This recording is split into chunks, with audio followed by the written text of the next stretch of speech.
பயனில பல்லார் முன் சொல்லல் நயனில நட்டார்கண் செய்தலின் தீதே என்பது இன்றைய நாளுக்கான குறள்.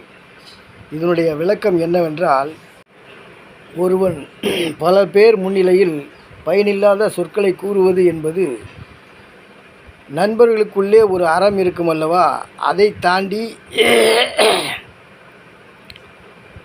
அந்த செயல்படுவதை விட மோசமானது அந்த நடவடிக்கை என்று கூற வருகிறார். ஏனெனில் தேவையில்லாத விஷயங்களை, பயனில்லாத விஷயங்களை பல பேர் முன்னிலையில் பேசக்கூடாது.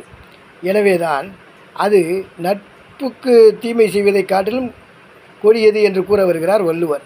எனவே அதனை உணர்ந்து பல பேர் முன்னிலையில் தேவையில்லாத விஷயங்களை பேசுவதை அனைவரும் தவிர்க்க வேண்டும். இதுதான் இந்த குறள் மூலமாக நாம் அறிய வருவது. எனவே அனைவரும் அவ்வாறு செய்வதை தவிர்ப்பது மிகுந்த நலம். வணக்கம்.